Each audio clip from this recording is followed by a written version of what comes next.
It's since been known that there may have been cases in December, not that we were alerted in December. Mr. President, the other question I have for you. Excuse me, we'll do it in a second.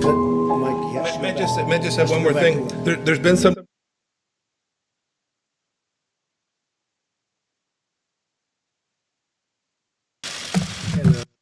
And so forth.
I am asking your help in the tremendous task of informing and alerting the American people.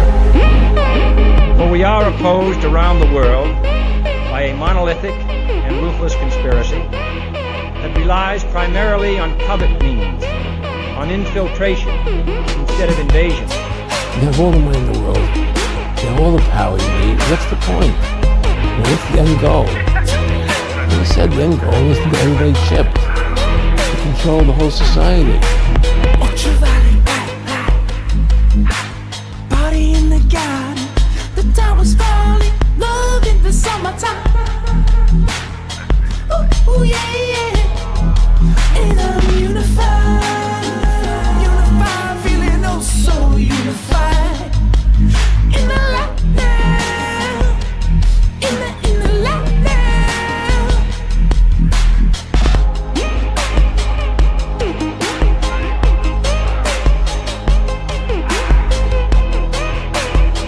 He's your friend, but I don't care. Every day, it's a gift. That's why we call it the present.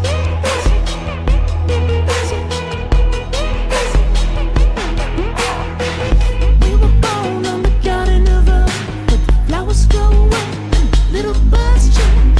I was in the garden just having a laugh, till I met a monster cross my path. Hey girl, do you want some more trilla? I could get you lit up one of two ways. What's it gonna be, man? What's it gonna be, man?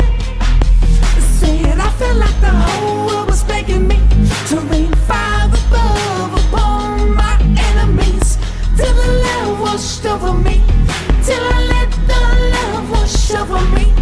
Say it, I forgot the whole world begging me to rain fire above upon my enemies, till the love washed over me, till I let the love wash over me every day. It's a gift, that's why we call it the present.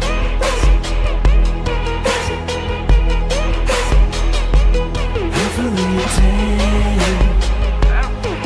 It's a gift, that's why we call it the present. Britney Spears, can we be saved?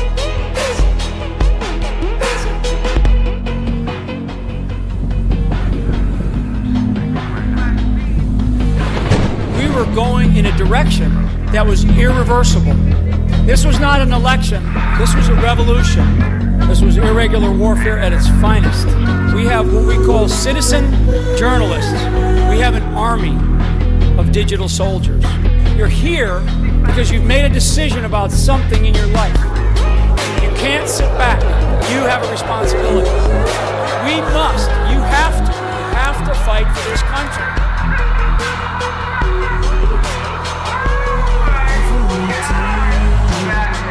He's going to be built like a...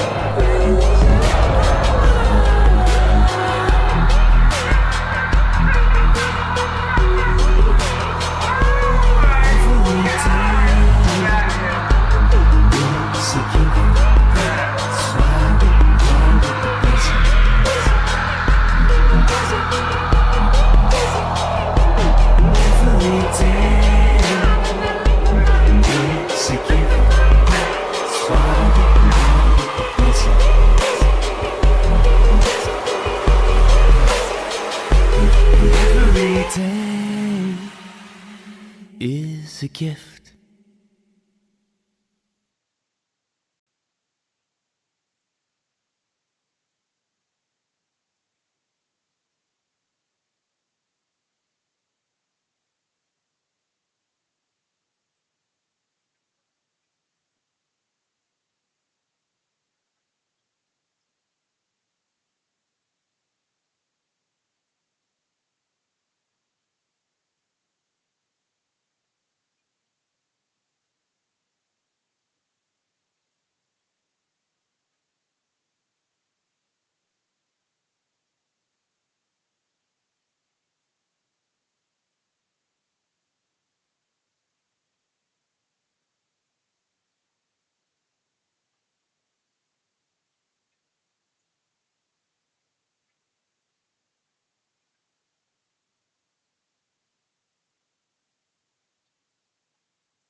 I noticed you have this obsession on Instagram with lost gloves.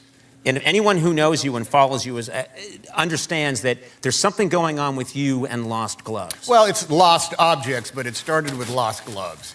And first of all, there's a story behind them all. What happened? What happened to its mate? How did this glove get lost? Is someone going to keep the other glove at home on the off chance, or they're going to pair it up?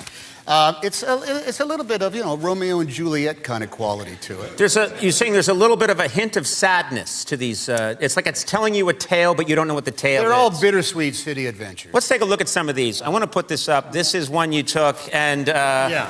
Now tell me what's going on here. What is this so evocative to you? Well, first of all, I don't touch them. I just see them and I photograph them. So I have never. You don't want your DNA on those. Well, it could be a crime scene. And let's not give the cops a break. It feels to me like they went down into that door somehow. Well, and they were grabbing on, and then they were sucked in, and the glove is the only thing telling you, this is me, I was here. That's funny you should say that, because actually that's upside down. It was a glove stuck to the ceiling, and that's a great... No, I'm joking. That's exactly... You just blew so many minds here, and now they're like, oh, that's not fair. Like one of those Escher paintings. All right, let's look at the next one. You have so many stories behind these. Oh, and now look at this. Okay, I'm not bragging, but that's my shoe. Because I had to get... And what is it? You aren't bragging. Yeah, you really aren't. Southampton.net. And doesn't that almost look like an obscene gesture? Yes. Close. It's like someone was trying to make co with their hands, but they got screwed up somehow. I don't think that's what happened. And now look at the hints here. First, it's like a felt glove or a fleece glove, and you see the detritus of autumn there. Yes. The fallen leaves that is next to it. You're a poet. You really are a. Is that like that? Yeah. And I'm wearing a I think that's a Doc Marten shoe that's right next to it. So again, I didn't touch it. I just saw it, and I said. Now the problem now is that people now know that I am interested in lost glove photos. And I think I've been set up once. You or felt like twice. this one, I think, was a setup. Now, come on. That doesn't look real. No, I know, and I fell for this. I was in a great Mexican restaurant in Baton Rouge, and I came out. We were heading out afterwards, and I said, "Oh my God, the parking lot! Oh my God, I lost glove. This is my thing." And so I took a picture of it, and I posted it almost instantaneously. And then I said, "Wait a minute now. First of all, it looks like an ad for Chevy." By the way, if I could just take a second, the Chevy Silverado is in it's really, I think, pound for pound, the best pickup available. It's the J.D. Power #1 in its class, Conan. Guess who's we're each getting free Chevys now because we worked that in. Congratulations. Thank you very much. So there was also something about, Baton Rouge was so warm at that time, there's no reason anybody would have gloves on their hands. So I think someone saw me eating Mexican food, chowing down, and then ran out, found a glove that they actually kept in the glove compartment of their car. Oh. And threw it out there as bait to see if I was going to fall for it.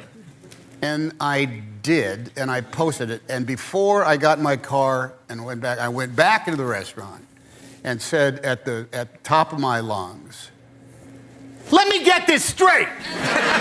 Hey guys, it's KJ from the Scariest Movie Ever channel on YouTube, also the website. And you think I'm so dumb that I'm going to fall for the fake glove spit? And I did! And my voice went way up. Everybody laughed, and that was that. Well, if we've learned one thing, it's that you have a lot of time on your hands, Tom Hanks.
Remarks of the President to the American newspaper these days.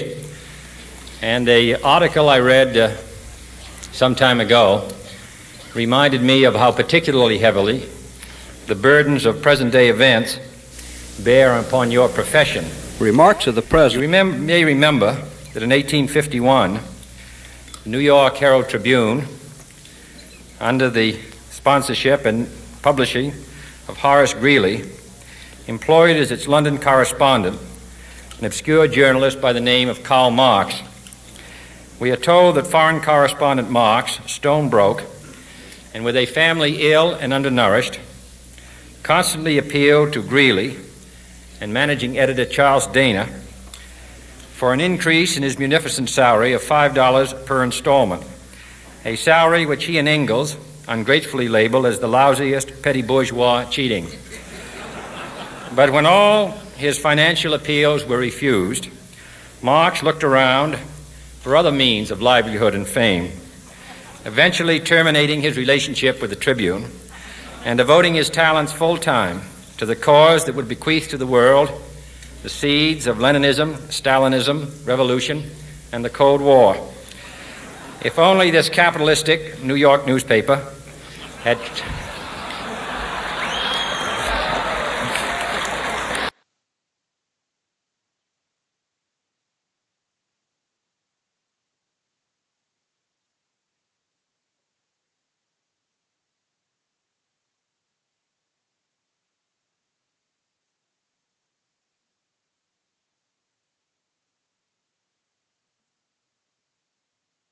You may remember that in 1851, means of livelihood and fame, eventually terminating his relationship with the Tribune.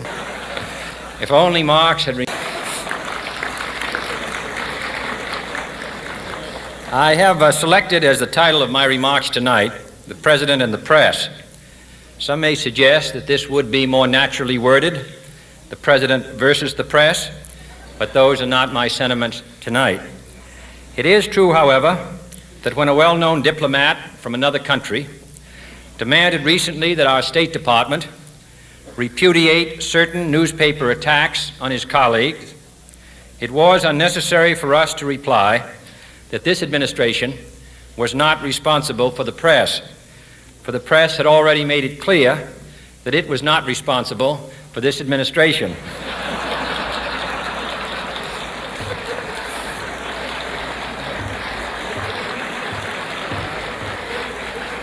Nevertheless, my purpose here tonight is not to deliver the usual assault on the so-called one-party press. On the contrary, in recent months, I have rarely heard any complaints about political bias in the press, except from a few Republicans. Nor is it my purpose tonight to discuss or defend the televising of presidential press conferences. I think it is highly beneficial to have some 20 million Americans regularly sit in on these conferences to observe, if I may say so, the incisive, the intelligent, and the courteous qualities displayed by your Washington.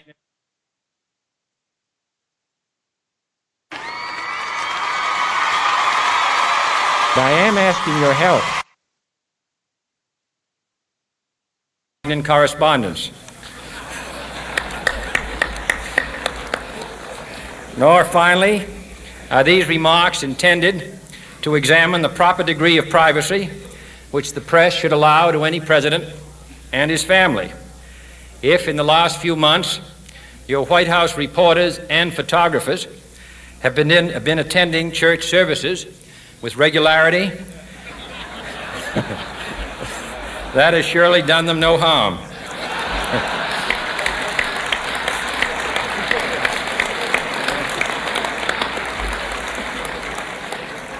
On the other hand, I realize that your staff and wire service photographers may be complaining that they do not enjoy the same green privileges, the local golf courses, which they once did. It is true that my predecessor did not object, as I do, to pictures of one's golfing skill in action, but neither, on the other hand, did he ever be a Secret Service man. My topic tonight is a more sober one. of concern to publishers as well as editors. I want to talk about our common responsibilities in the face of a common danger. The events of recent weeks may have helped to illuminate that challenge for some, but the dimensions of its threat have loomed large on the horizon for many years.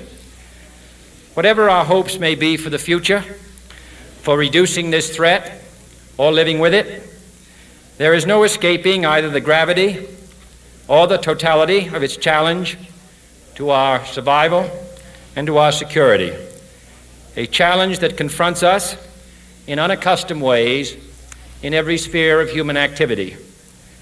This deadly challenge imposes upon our society two requirements of direct concern, both to the press and to the President. Two requirements that may seem almost contradictory in tone, but which must be reconciled and fulfilled if we are to meet this national peril.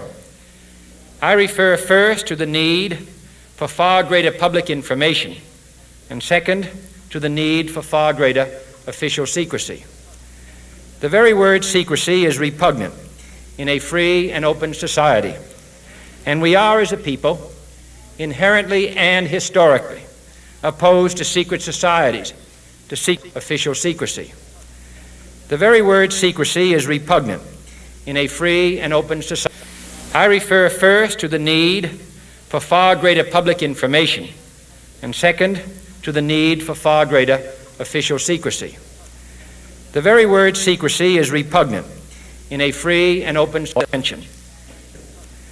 The very word secrecy is repugnant in a free and open society, and we are, as a people, inherently and historically opposed to secret societies, to secret oaths, and to secret proceedings.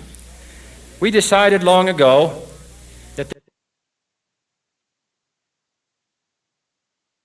the dangers of excessive and unwarranted concealment of pertinent facts far outweighed the dangers which are cited to justify it. Even today, there is little value in opposing the threat of a closed society by imitating its arbitrary restrictions. Even today, there is little value in ensuring the survival of our nation if our traditions do not survive with it. And there is very grave danger that an announced need for increased security will be seized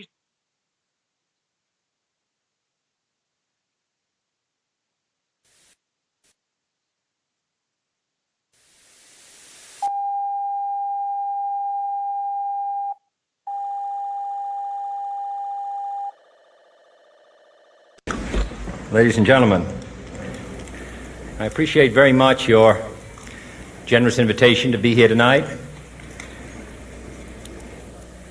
The very word secrecy is repugnant in a free and open society, and we are, as a people, inherently and historically opposed to secret societies, to secret oaths, and to secret proceedings.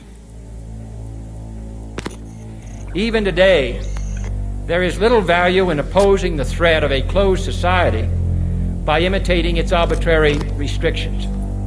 Even today, there is little value in ensuring the survival of our nation if our traditions do not survive with it. And there is very grave danger that an announced need for increased security will be seized upon by those anxious to expand its meaning to the very limits of official censorship and concealment.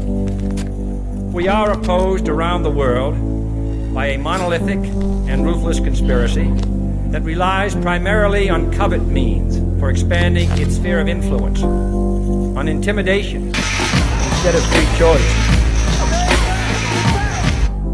on subversion instead of election, the winner of the presidency of the United States, on infiltration instead of invasion, on guerrillas by night instead of armies by day.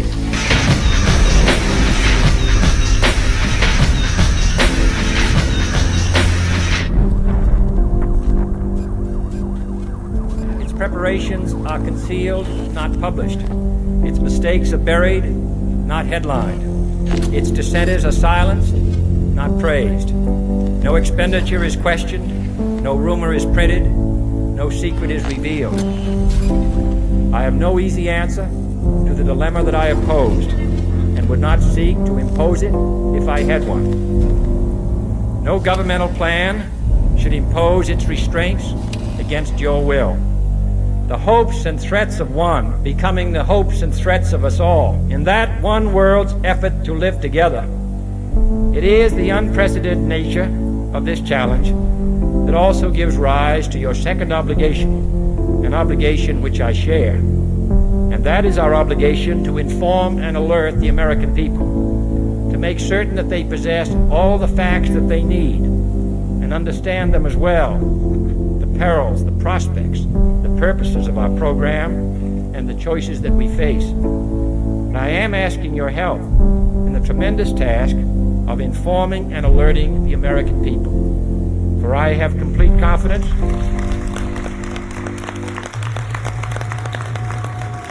in the response and dedication of our citizens, confident that with your help, man will be what he was born to be, free and independent.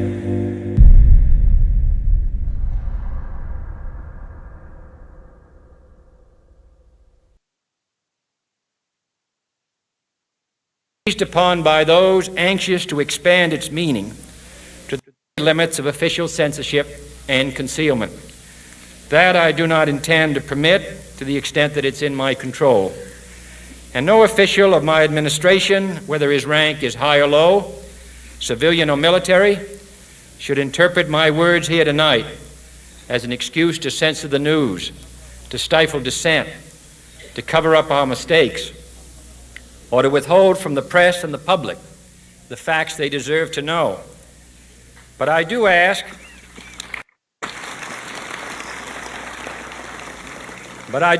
every publisher, every editor, and every newsman in the nation to re-examine his own standards and to recognize the nature of our country's peril.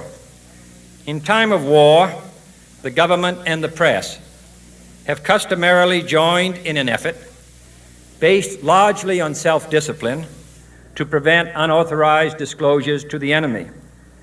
In times of clear and present danger, the courts have held that even the privileged rights of the First Amendment must yield to the public's need for national security. Today, no war has been declared, and however fierce the struggle may be, it may never be declared in the traditional fashion. Our way of life is under attack. Those who make themselves our enemy are advancing around the globe. The survival of our friends is in danger, and yet no war has been declared. No borders have been crossed by marching troops. No missiles have been fired. If the press is awaiting a declaration of war before it imposes the self-discipline of combat conditions, then I can only say that no war ever posed a greater threat to our security.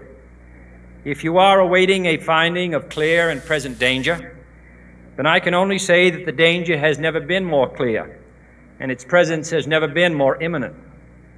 It requires a change in outlook, a change in tactics, a change in missions by the government, by the people, by every businessman or labor leader, and by every newspaper. For we are opposed around the world by a monolithic and ruthless conspiracy that relies primarily on covert means for expanding its sphere of influence, on infiltration instead of invasion, on subversion instead of elections.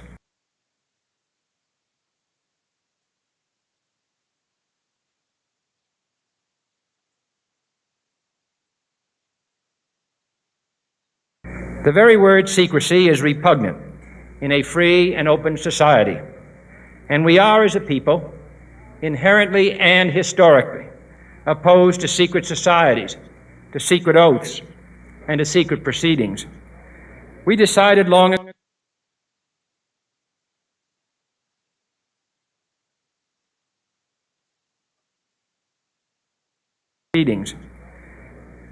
for we are opposed around the world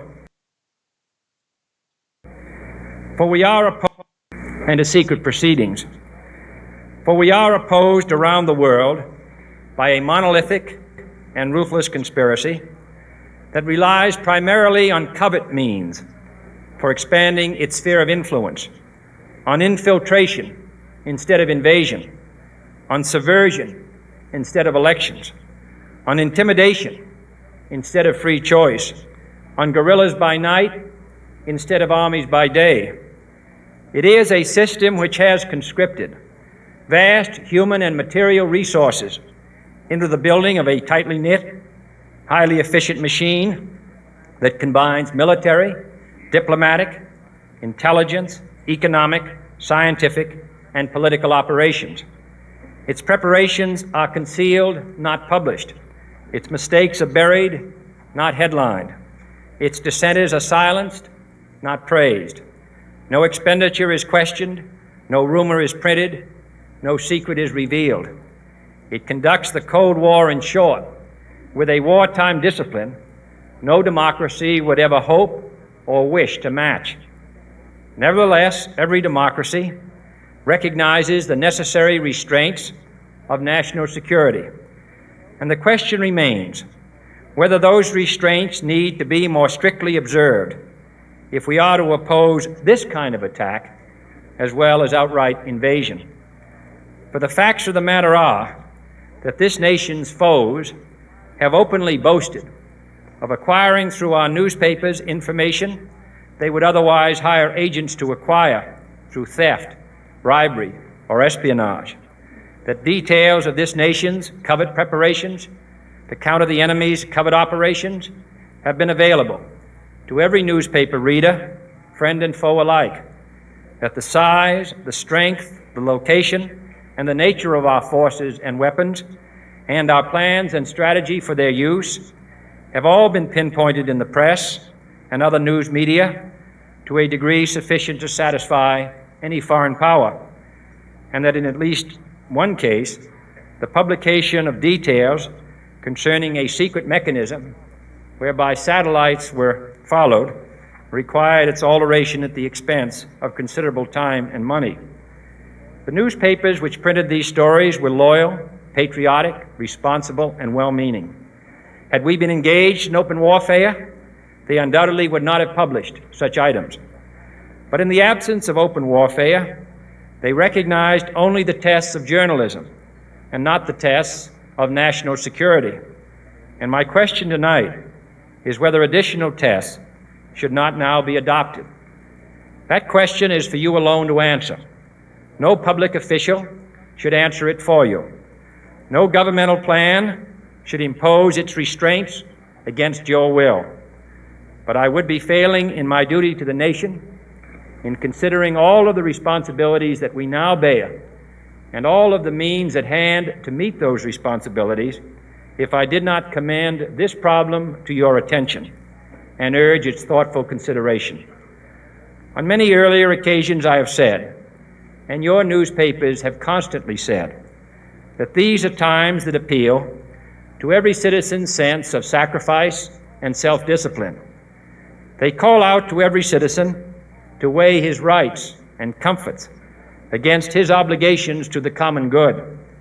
I cannot now believe that those citizens who serve in the newspaper business consider themselves exempt from that appeal. I have no intention of establishing a new Office of War Information to govern the flow of news. I am not suggesting any new forms of censorship or new types of security classifications. I have no easy answer to the dilemma that I have posed and would not seek to impose it if I had one. But I am asking the members of the newspaper profession and the industry in this country to re-examine their own responsibilities, to consider the degree and the nature of the present danger, and to heed the duty of self-restraint which that danger imposes upon us all. Every newspaper now asks itself, with respect to every story, is it news? All I suggest is that you add the question, is it in the interest of national security? And I hope that every group in America, unions and businessmen and public officials at every level, will ask the same question of their endeavors and subject their actions to this same exacting test. And should the press of America consider and recommend the voluntary assumption of specific new steps or machinery, I can assure you that we will cooperate wholeheartedly with those recommendations. Perhaps there will be no recommendations. Perhaps there is no answer to the dilemma faced by a free and open society in a cold and secret war. In times of peace, any discussion of this subject and any action that results are both painful and without precedent. But this is a time of peace and peril which knows no precedent in history. It is the unprecedented nature of this challenge that also gives rise to your second obligation, an obligation which I share, and that is our obligation to inform and alert the American people, to make the world by a monolithic and ruthless conspiracy that relies primarily on covert means for expanding its sphere of influence, for expanding its sphere of influence, on infiltration in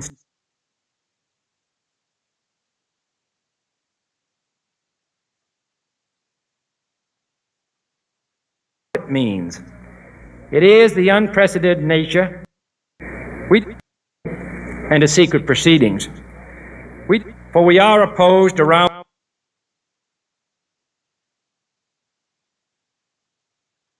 proceedings. For we are opposed around the world by a monolithic and ruthless conspiracy that relies primarily on covert means. It is the unprecedented nature of this challenge that also gives rise to your second obligation, an obligation which I share, and that is our obligation to inform and alert the American people, to make certain that they possess all the facts that they need and understand them as well, the perils, the prospects, the purposes of our program, and the choices that we face.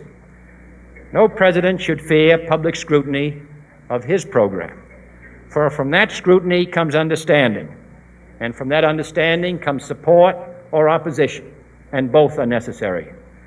I am not asking your newspapers to support an administration, but I am asking your help in the tremendous task of informing and alerting the American people. For I have complete confidence,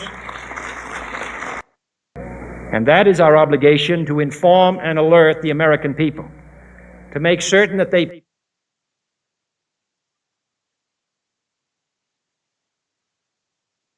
But I am asking your help in the tremendous task of informing and alerting the American people.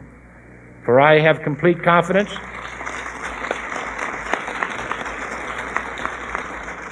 in the response and dedication of our citizens whenever they are fully informed. I not only could not stifle controversy among your readers, I welcome it. This administration intends to be candid about its errors. For as a wise man once said, an error doesn't become a mistake until you refuse to correct it. I am asking your help in the tremendous task of informing and alerting the American people. For we are opposed around the world by a monolithic and ruthless conspiracy that relies primarily on covert means, on infiltration instead of invasion. You have all the money in the world.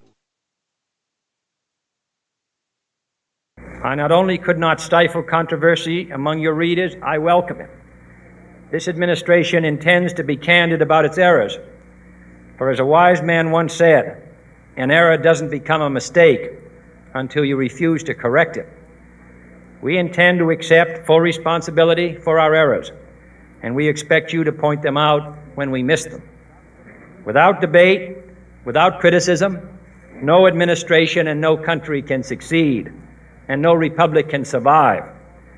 That is why the Athenian lawmaker Solon decreed it a crime for any citizen to shrink from controversy. And that is why our press was protected by the First Amendment, the only business in America specifically protected by the Constitution, not primarily to amuse and entertain, not to emphasize the trivial and the sentimental, not to simply give the public what it wants, but to inform, to arouse, to reflect, to state our dangers and our opportunities, to indicate our crises and our choices, to lead, mold, educate, and sometimes even anger public opinion. This means greater coverage and analysis of international news, for it is no longer far away and foreign, but close at hand and local. It means greater attention to improved understanding of the news, as well as improved transmission. And it means, finally, that government at all levels must meet its obligation to provide you with the fullest possible information outside the narrowest limits of national security, and we intend to do it. It was early in the 17th century that Francis Bacon remarked on three recent inventions already transforming the world: the compass, gunpowder, and the printing press. Now the links between the nations, first forged by the compass, have made us all citizens of the world, the hopes and threats of one becoming the hopes and threats of us all. In that one world's effort to live together, the evolution of gunpowder to its ultimate limit has warned mankind of the terrible consequences of failure. And so it is to the printing press, to the recorder of man's deeds, the keeper of his conscience, the courier of his news, that we look for strength and assistance, confident that with your help, man will be what he was born to be, and assistance.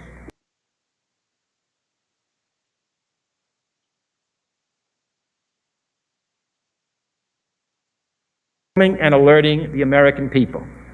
For I have complete confidence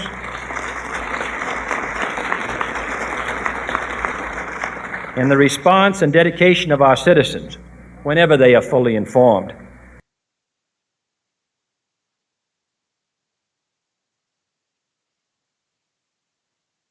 Citizens, confident that with your help,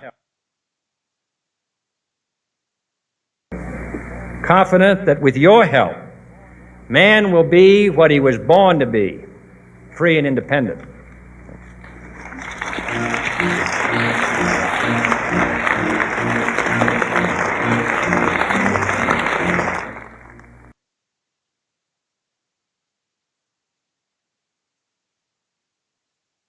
Free and independent.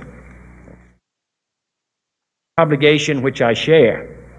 And that is our obligation to inform and alert the American people. But I am asking your help in the tremendous task of informing and alerting the American people. For I have complete confidence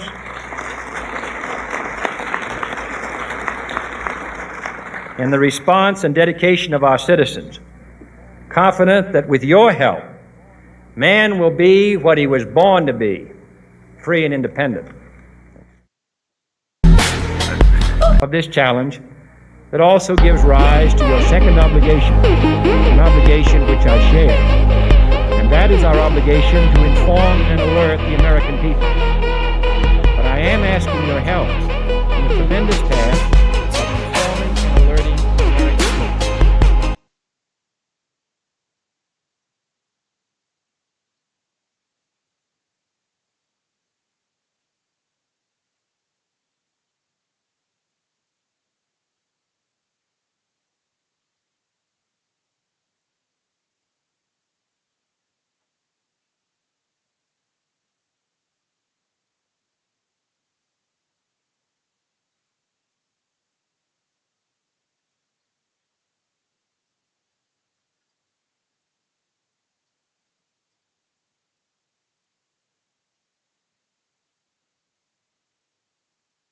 Unprecedented nature of this challenge that also gives rise to your second obligation, an obligation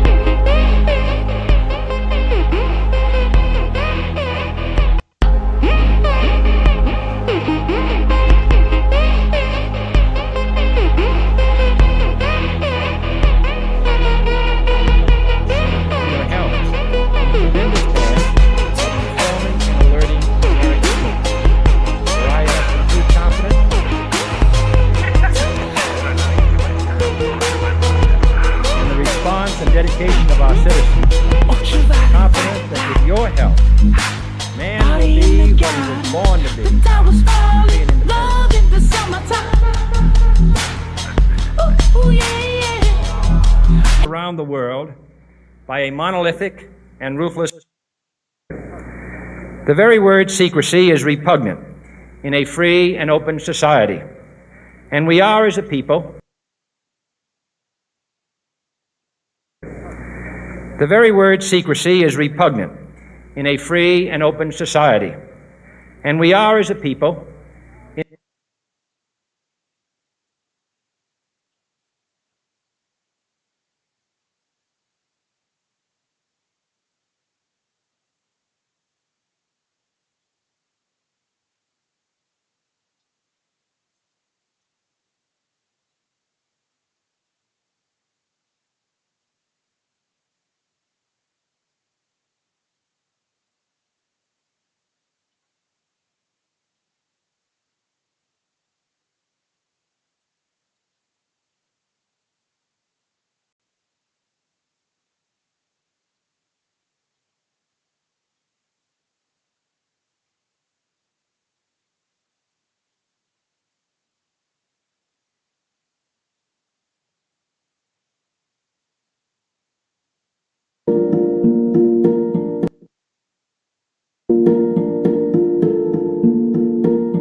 The very word secrecy is repugnant in a free and open society, and we are, as a people, inherently and historically free and open society, and we free and open society, and we are, as a people, inherently and historically opposed to secret societies, to secret oaths, and to secret proceedings. For we are opposed around the world by a monolithic and ruthless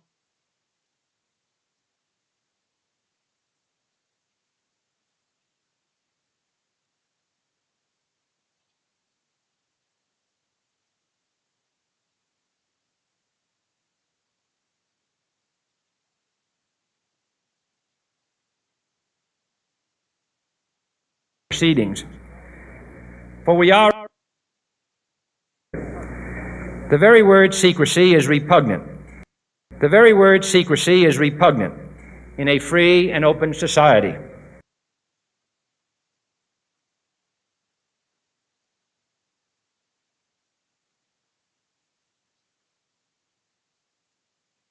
Is repugnant.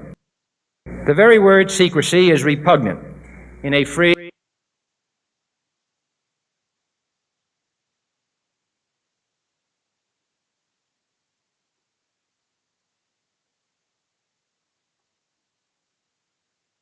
secrecy is repugnant.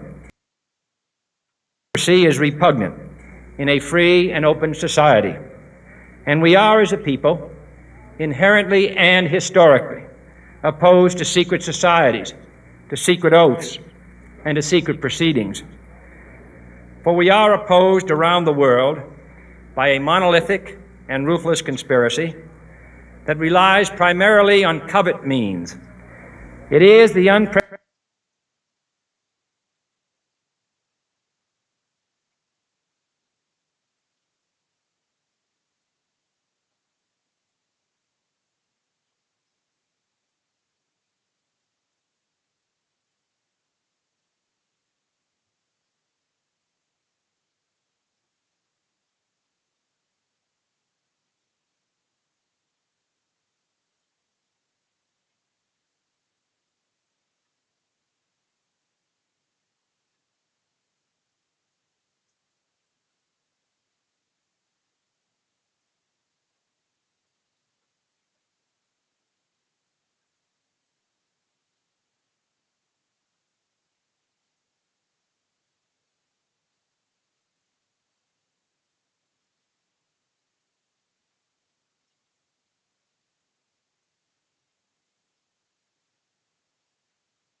to secret oaths and to secret proceedings. For we are opposed around the world by a monolithic and ruthless conspiracy that relies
that relies primarily on covert means.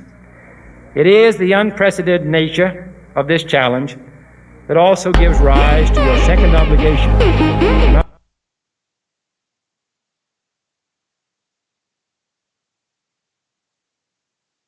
It also gives rise to your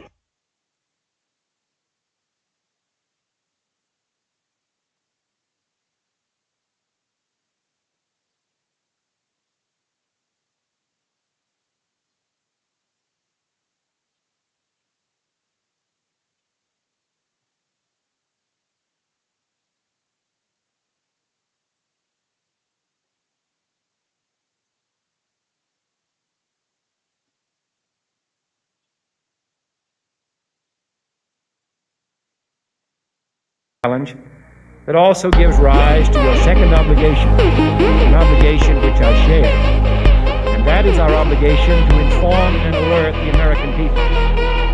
But I am asking your help in the tremendous task of informing and alerting the American people.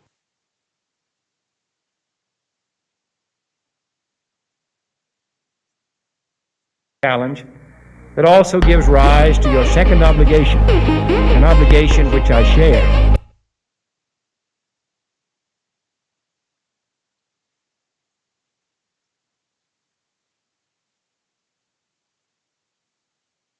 Challenge that also gives rise to your second obligation, an obligation which I share, and that is our obligation to inform and alert the American people. But I am asking your help in the tremendous task of informing and alerting of this challenge that also gives rise to your second obligation, an obligation which I share. It's our obligation to inform and alert the American people. But I am asking your help in the tremendous task of informing and alerting the American people. For I have complete confidence in the response and dedication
and dedication of our citizens.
feels great to have you back.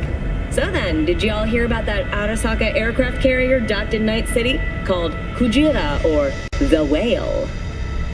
Apparently, the Corp figured it wasn't safe in Japanese waters, afraid some local fishermen might harpoon it for scientific research.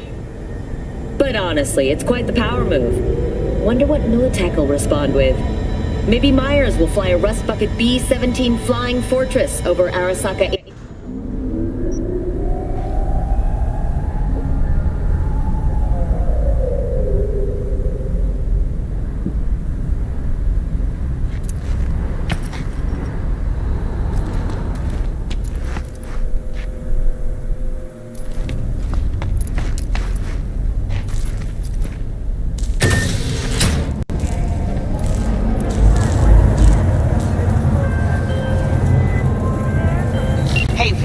Regina Jones here. If you're looking for work in Watson, give me a call. How'd you find me? How'd you even know my name? I know where to gather my intel. Could even call me a collector. Later, V. Just later, all right? I got a clusterfuck on my hands right now. So you are embarrassed. Fucking gone, piece of shit. When danger lurks, Trauma Team will be there. Sign up for our...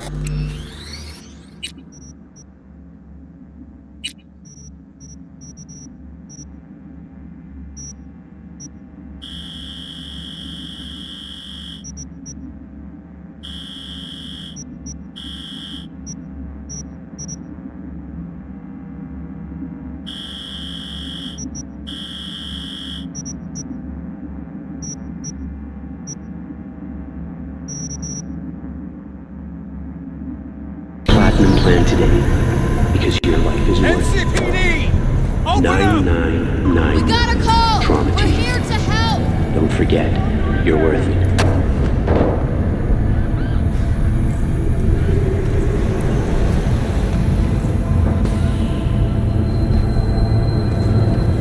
Did you know last-gen cyberware can damage your nervous system? Make sure your implant is always the latest model.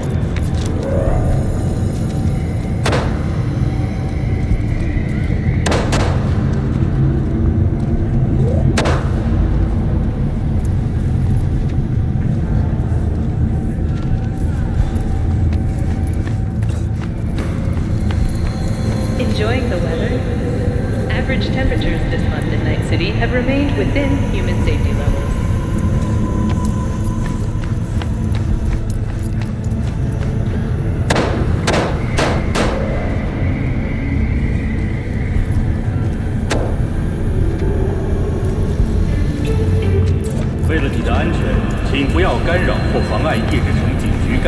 So I'm letting loose on this animal. Bam, bam, bam. And then I hear click, click, click. Get me?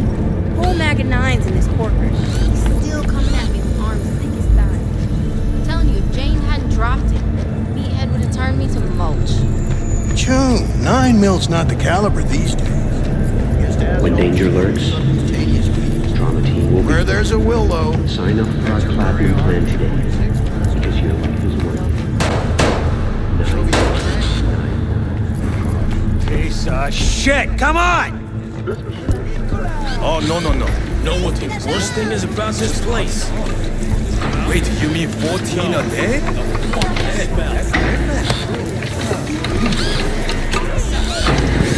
Hey, yo, V. How about a round or two? What do you say? How you like my new punching bag? Just gave me a next-gen ass whooping he did. Curious to see how he handles the likes of me. Right, So I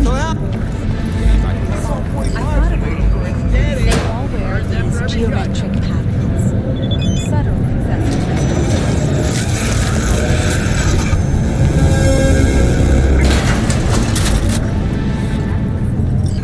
Hello, it's time for your local news. The Aratama Matsuri Festival is nearly upon us.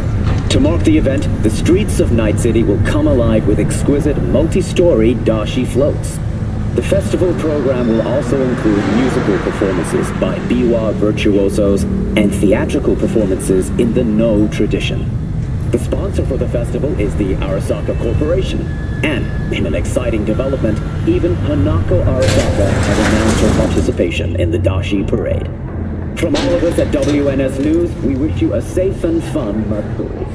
Enjoy yourselves, Night City. So, are we going to talk about yesterday? It's all in the book.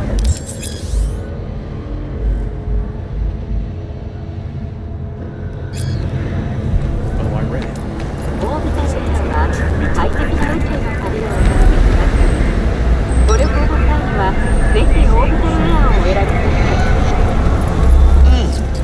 Man of the hour. Jeez, took you long enough. Worked up an appetite, just waiting. Sit down, let me finish this. Then we can drop in on Senor Vector. Mentioned something about a surprise yesterday. Am I remembering right, or just had a brain fart? Probably both, because you usually forget shit. But it just so happens, I think I might have bagged us a sweet-ass J.O.B. Go on. I mean, maybe it's not as big as that, but just that it's fronted by a little-known someone named Dexter Deshawn. Only the top fixer in Night fucking City. Fat-ass black Jesus of the afterlife. 300 pounds of partly gold-plated cool.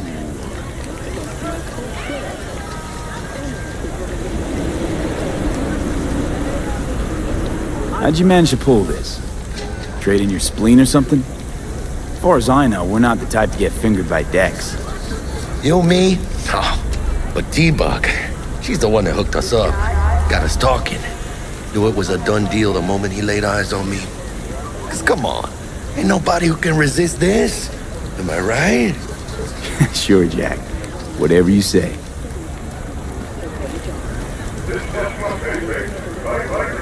Thought Dex bounced out of the ring a few years ago. Messed with the nasty crew in Pacifica.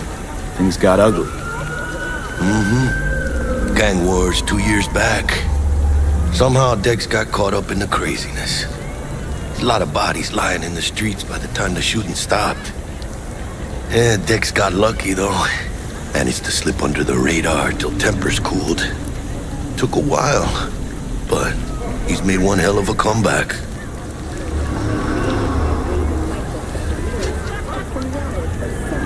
Guy's up to his elbows in blood, Jack. You want to shake his hand? Work with him?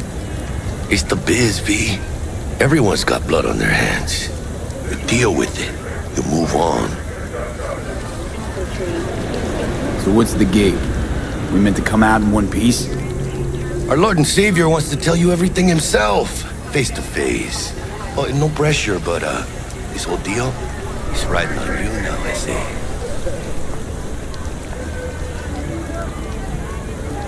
Why do I gotta go? You and T-Bug draw straws without me? T-Bug and Dex go way back, and my face is yesterday's news. Oh, Dex says he needs to check you. Talk to you. Look, V, it's his job, his rules. I can't blame him for taking a personal approach. And it ain't as bad as you think, okay? Trust me. Guess I got no choice then. Dex is a real deal when it comes to fixers. Don't get me wrong. Don't got nothing against the Padre or Wakako, but Dex is on his own. You know what I'm saying? Don't get me started on fixers. They catch a client, find the cheapest gong to do the job, then drop their corpse at a landfill. Shit. Hit the nail on the head, V.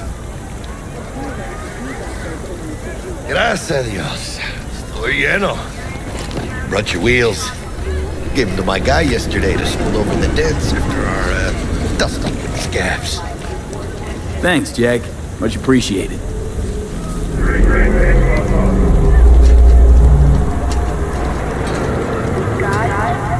Some top-notch work Miguel did.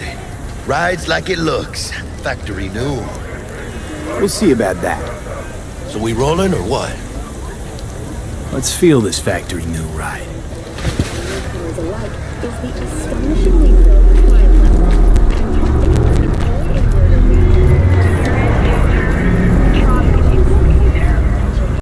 First stop, Ripper Duck and Holmes. Easy on the gas, huh? I just ate. I was supposed to stop by Vic's anyhow. I got a date. Me and Misty. You don't say. She's so sweet. Really gets me, you know?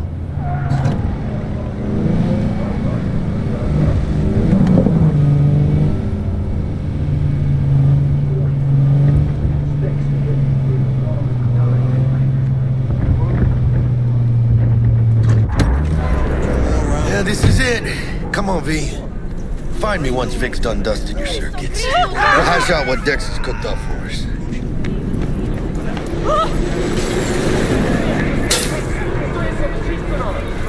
But you are not the masters of your memories.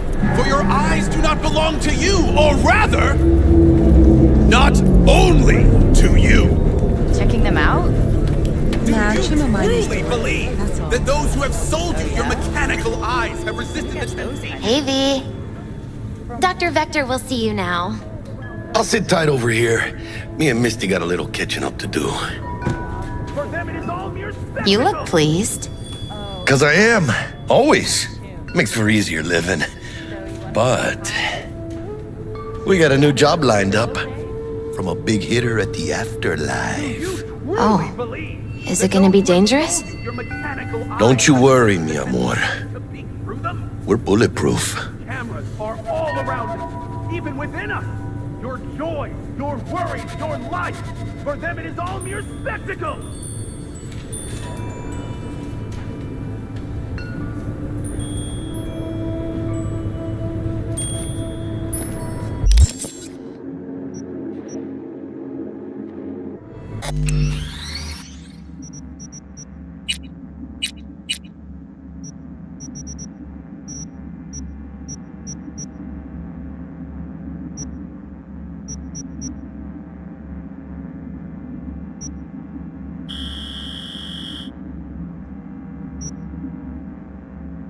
Hello?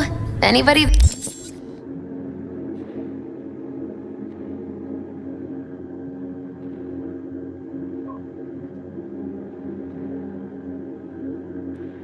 There?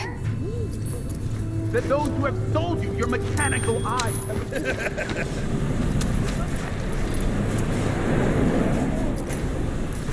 us. Your joy.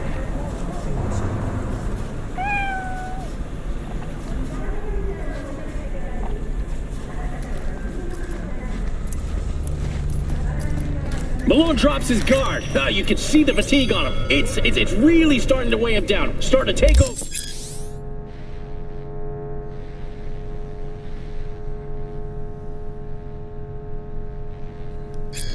Vicky, surprise every old ripper. It's good to see you. Good to see you too, V. Oh, wow. What do I owe the pleasure today?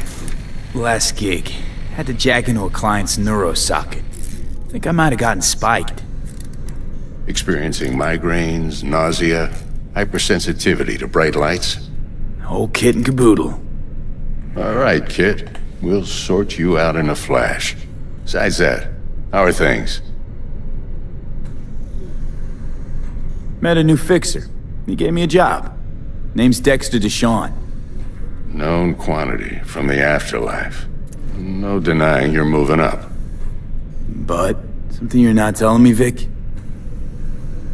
Keep your guard up, that's all. I've heard some things about Dex.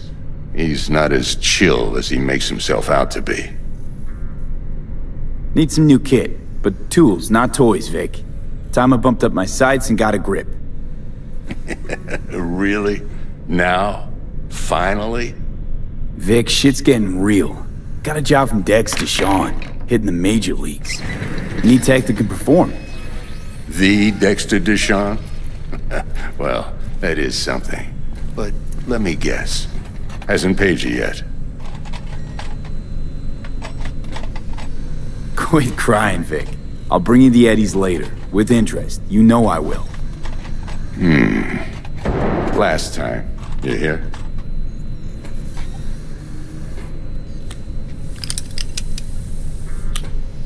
Chair, please. Sit down and relax.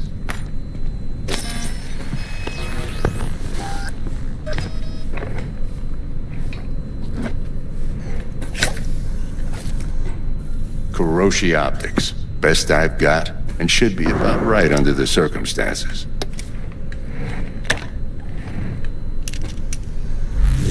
Now jack in. Kiroshi? Whoa. Vic, nothing tops that on the market. Sounds like it could come in handy then. I gave you my word I'd pay you back, but this might be too rich for my blood. We'll work something out. Right now, I'm just out to make sure you get back in one piece. Eddie's in hand.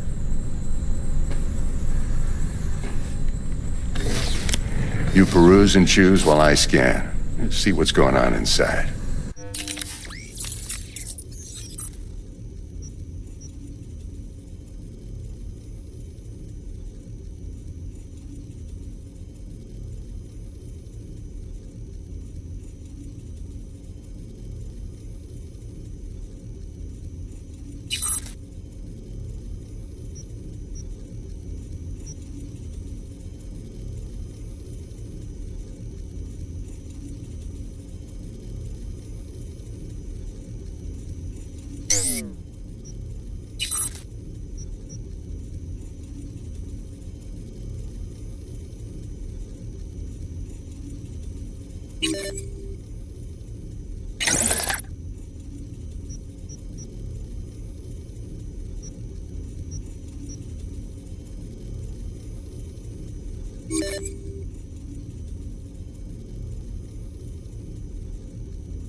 Mark 1, like I said.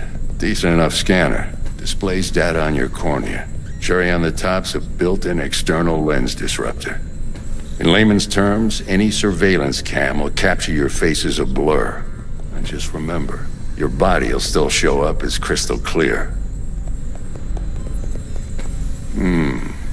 This should do the trick. Talks to Kiroshi Tech, too. I'm ready. Carve away. Excellent. Let's do this. Lay that Major League arm of yours right here. Just like that. Thanks. Now, a bit of anesthetic and I can start cutting. Feel anything? Same as always. Don't feel a thing. You ask me that every time, you know? Not as if things are gonna be any different today. Sure thing, kid. I mean, not like there's any risk of a stroke or paralysis, but what do I know? I'm just a doctor. That's what I thought. Lights out for a minute, all right? Okay, let's test this. See the magic in action. Linking you in. You might feel a little discomfort at first. Blurred vision, low contrast, glitches.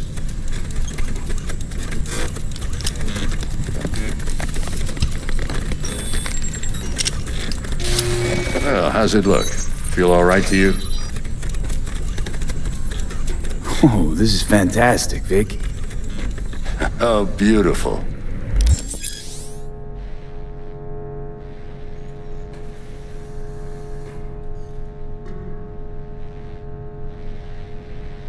Time for the scanner.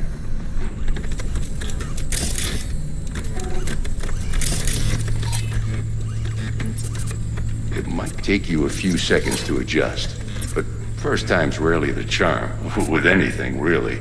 Scanner should eventually sync with your thought processes, and read your intentions. I also inject an NCPD file search.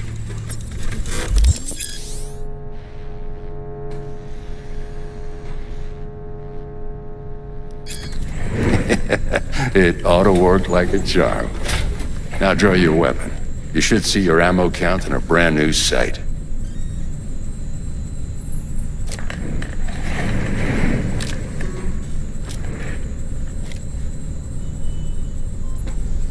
Shit, Victor, not bad. I don't know what to say. Say you'll take this and remember the dosage. 2 whiffs now, and another 2 in an hour.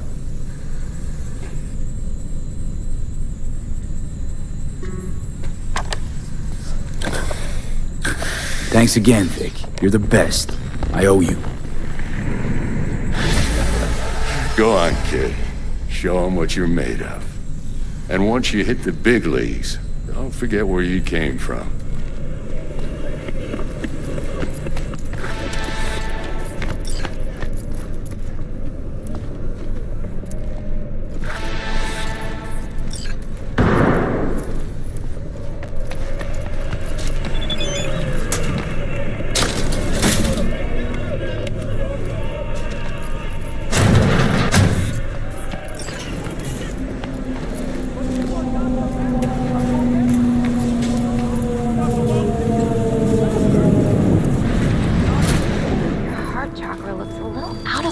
Babe, I can release it for you, but you'd have to watch out for negative energy fields and avoid mean reds. V, yo, listen up. I talked to Dex while you were in with the doc. He's waiting in his ride. For you. Ain't but a hop to where he's parked. Next to Gramsci Burgers. Okay, do my best to talk us up.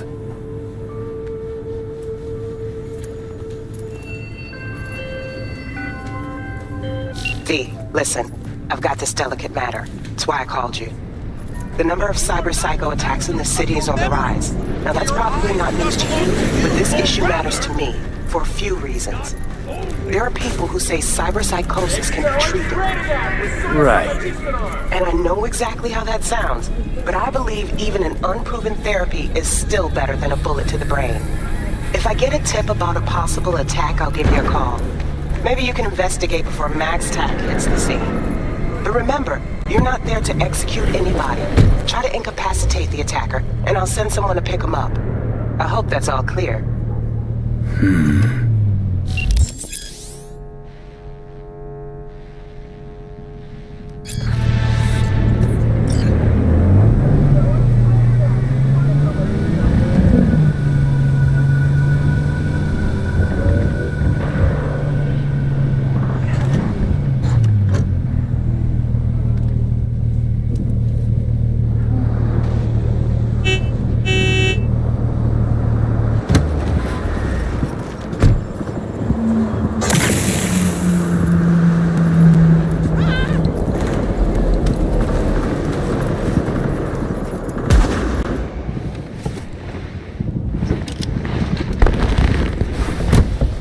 Yo, Mr. V, a pleasure. Dexter Deshawn in the flesh. Ample indeed. Let's roll. Mind if I ask you something right off the bangle?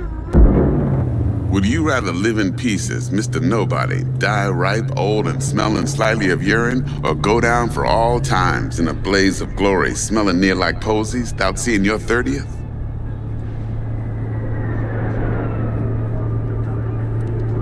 You're either somebody, or you fizzle out into nothing. Night City don't let you choose. Oh, but it does. See, in my line of work, I choose to be Mr. Chill. But folk who try to take advantage, well, they see the beast inside. All right, listen close. Scanning a serious job now. Playing gargantuan compared to smashing up a scav home. Hang on. I gotta question my own now. Why all this, Dex? Why me? Could've had Jackie or T-Bug sitting here. Could've just done this on comms. Call me old-fashioned, but I like to look anyone I do biz with in the eye. Had the pleasure of meeting the Jackster in the past. And Sweet T-Bug helped this brother out 2 years ago. So here we are. Besides all that, got a special little pre-mission just for you. But we'll get to that. Let me hear it. What's the job? There's this prototype tech. A biochip to be precise. Job's to grab it. Simple. Yeah? Guessing it belongs to a corp. Mm-hmm. Arasaka. Surely that's no problem. Corps don't deserve special treatment. Shit, you ain't playing around. Got a feeling this could be a start of a beautiful friendship built on heaps of eddies. You work this out? Got a plan? 2 things. First, a conundrum with the Maelstrom boys. Needs active resolving that. Second, a rendezvous. Simple. Client who brought us the job's anxious. She wants to parlay with one of the team. Client? What's her thing? Why she need to meet? Woman's name's Evelyn Parker. Vetting her wasn't easy. Put the word out I was looking for any kind of intel. Right, and? Some brothers from Pacifica got back to me. Told me to stop looking. End of convo. Anyway, our little client insisted on meeting someone with skin in the game. You know, who'll be there for it all. Yours truly will be remote. T-Bug ain't no people person, and Jaggy's only good at some things. I know you know what I mean. Pretty much leaves you. What's the issue needs resolving with Maelstrom? Got a beef? Slot in the shard.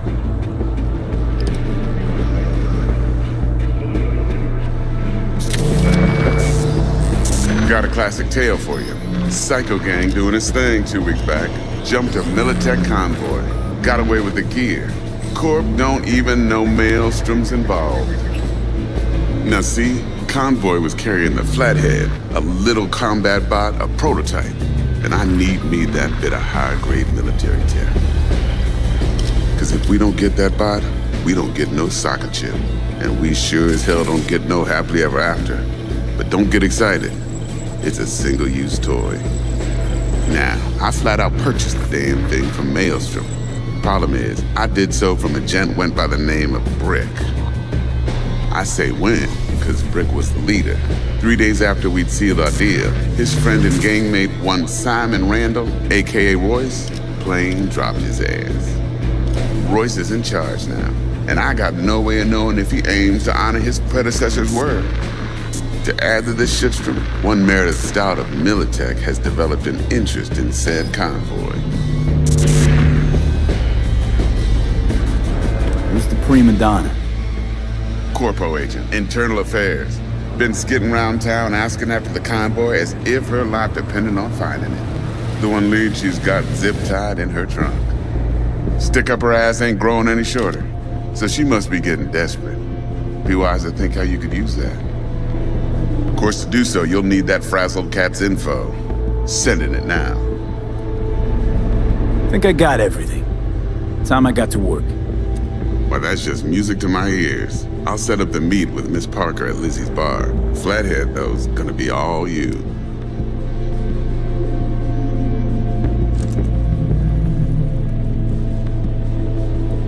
One more thing, Mr. V. Quiet life or blaze of glory?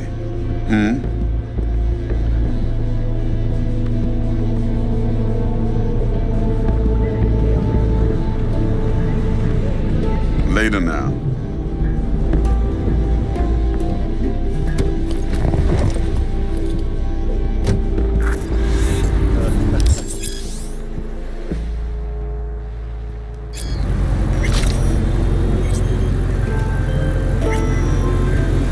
Jackster, talk to Dex. Yeah, Gordito's a big deal. Literally a none. Guy certainly knows how to protect his biz. Wants to put us on a few small kinks. Prep work, I guess. Before lining us up a big job. There's this combat bot, military prototype. Maelstrom clept it. Then Dex paid to take it off their hands just before the Gangoons had a switch up in management. Right, heard about that. Royce versus Brick. Hostile takeover. That sums it up. Dex wants us talking to Royce. Gave the deets of some Militech agent too, but I don't know how much help she stands to be.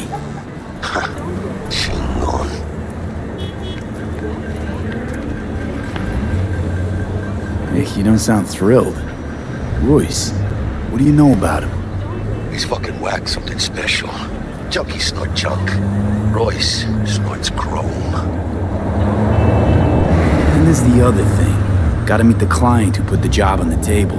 Evelyn Parker. You? Well, what's Dex gonna do? Ride around in his limo, chat chicks up on the hollow?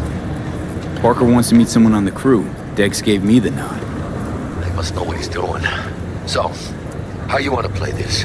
Maelstrom or Parker? What's first? Parker. I think I ought to see her first. See what she's like, what she's after. Orale. In that case, I'll hit the All Foods and put my nose to the ground. It's not around. Hasta luego.